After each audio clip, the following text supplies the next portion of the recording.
Kesesakan demi kesesakan bisa saja terjadi dalam hidup kita, bahkan kadangkala bertubi-tubi. Kesesakan itu bisa berasal dari bencana demi bencana, musibah demi musibah yang melanda, menyisakan hati yang penuh perkabungan, duka cita, kepedihan, dan bahkan hati yang hancur di hadapan Tuhan. Tetapi tahukah saudara bahwa di balik kesesakan itu sesungguhnya Tuhan sedang bergerak untuk menggerakkan setiap orang yang berseru kepadanya. Saya Nikolas Kurniawan menemani di dalam Sabda Tuhan yang menyapa hari ini dari Mazmur 18 ayat 7 dan 8 lalu ayat 17 sampai 20.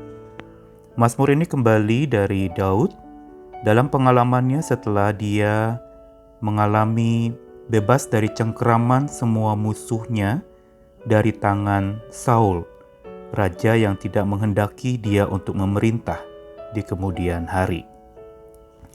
Ayat yang ketujuh, ketika aku dalam kesesakan, aku berseru kepada Tuhan. Kepada Allahku, aku berteriak minta tolong. Ia mendengar suaraku dari baitnya, teriakku minta tolong kepadanya sampai ke telinganya. Lalu goyang dan goncanglah bumi, dan dasar-dasar gunung gemetar dan goyang, oleh karena menyala-nyala murkanya. Ayat yang ke-17, ia menjangkau dari tempat tinggi, mengambil aku, menarik aku dari banjir. Ia melepaskan aku dari musuhku yang gagah dan dari orang-orang yang membenci aku, karena mereka terlalu kuat bagiku. Mereka menghadang aku pada hari sialku, tetapi Tuhan menjadi sandaran bagiku. Ia membawa aku keluar ke tempat lapang. Ia menyelamatkan aku karena Ia berkenan kepadaku. Kesesakan yang dihadapi oleh Daud tentu saja datang bertubi-tubi sejak awal mula dia diangkat menjadi raja. Kesesakan ini tentu saja bukan sesuatu yang dibuat-buat, tetapi sebenarnya merupakan cara Tuhan pula untuk menjadikan Daud pribadi yang makin berkenan kepada Tuhan. Sebagaimana di dalam ayat yang ke-20 tadi dikatakan bahwa Tuhan menyelamatkannya karena Ia berkenan kepada Daud. Tuhan berkenan kepada Daud, dan Daud hidupnya pun berkenan kepada Tuhan.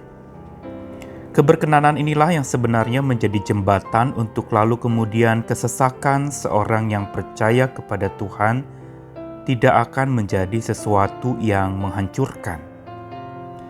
Mengapa? Karena seperti yang dituliskan dalam ayat 7, sesak hidup seringkali justru dipakai oleh Tuhan untuk mendesak kita bergerak dan berteriak hanya pada Tuhan. Seperti yang dilakukan Daud. Waktu dalam kesesakan, ia berseru kepada Tuhan. Kepada Allahnya, dia berteriak, minta tolong.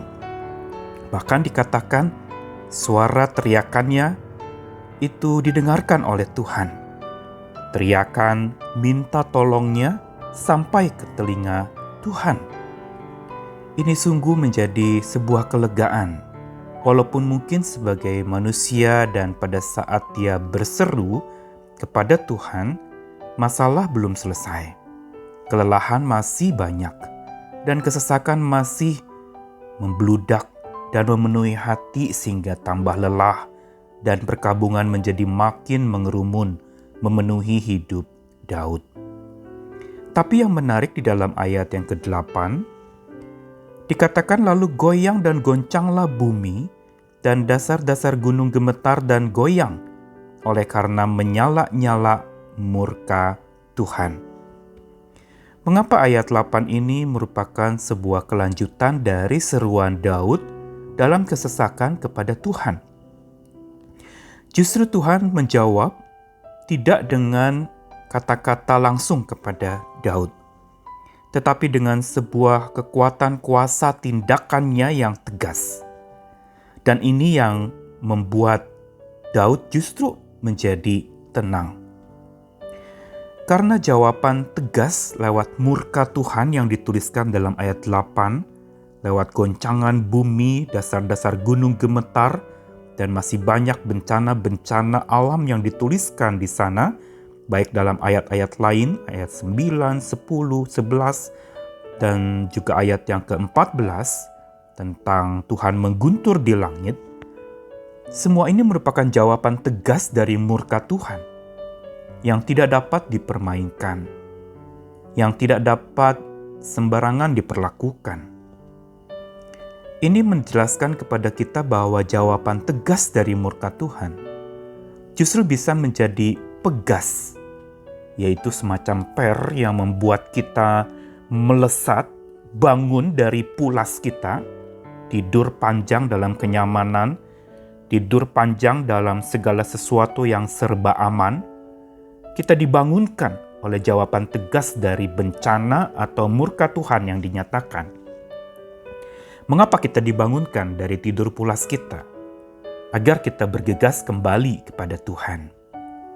Sama seperti Daud yang semula memang hidupnya tenang sebagai gembala untuk ternak-ternak yang dipercayakan kepadanya. Tapi ketika Tuhan memberikan tugas yang mulia untuk menjadi raja untuk Israel, ini benar-benar membangunkan dia dari tidur pulas kenyamanannya sebagai gembala. Dan ia bergegas datang kepada Tuhan. Dan inilah perjalanan iman Daud dimulai. Dia mengalami bagaimana Tuhan mendukungnya. Dan sekaligus dia juga belajar bagaimana bergantung kepada Tuhannya. Semua mau memberitahu kepada kita bahwa bila Tuhan yang mendukung dan kepadanya kita bergantung, maka sekalipun ada masa kabung, ada kesulitan-kesulitan dalam hidup, ada pergumulan-pergumulan berat, ada luka hati, ada duka cita, ada kehilangan, ada kesesakan dan kesusahan, maka itu semua tidak akan berlangsung lama. Karena Tuhan yang dukung dan kepada Tuhan kita bergantung. Inilah rahasia untuk kita melalui masa-masa sulit dalam hidup kita. Memang itu tidak akan sesegera mungkin hilang. Tetapi reaksi kita terhadap apa yang terjadi itu, karena dikuatkan oleh Tuhan yang mendukung, dan kepada Tuhan pula kita beriman dan bergantung, maka segala masalah berat itu, segala tekanan-tekanan dan himpitan itu tidak akan menyebabkan kita berkabung lama-lama. Tapi kita tetap bangkit sekalipun di atas puing-puing kehancuran, sekalipun di atas puing-puing duka cita dan perkabungan. Tuhan senantiasa mendengarkan kita. Hari-hari ini, bumi kita tercinta sedang dilanda begitu banyak bencana demi bencana alam, kecelakaan demi kecelakaan, banyak korban berjatuhan. Ada banjir, ada hujan yang tidak henti, terus turun, ada gunung meletus, ada gempa bumi, dan berbagai macam musibah sedang terjadi di awal tahun ini. Marilah kita berdoa buat bangsa ini, dan kita tetap berharap agar Tuhan saja yang mendukung. Dan marilah kita bersama-sama kepada Tuhan kita bergantung, supaya segala musibah ini tidak membuat hidup kita terus-menerus didera oleh perasaan kabung, tetapi tetap punya mata iman untuk bergantung sepenuhnya kepada Tuhan.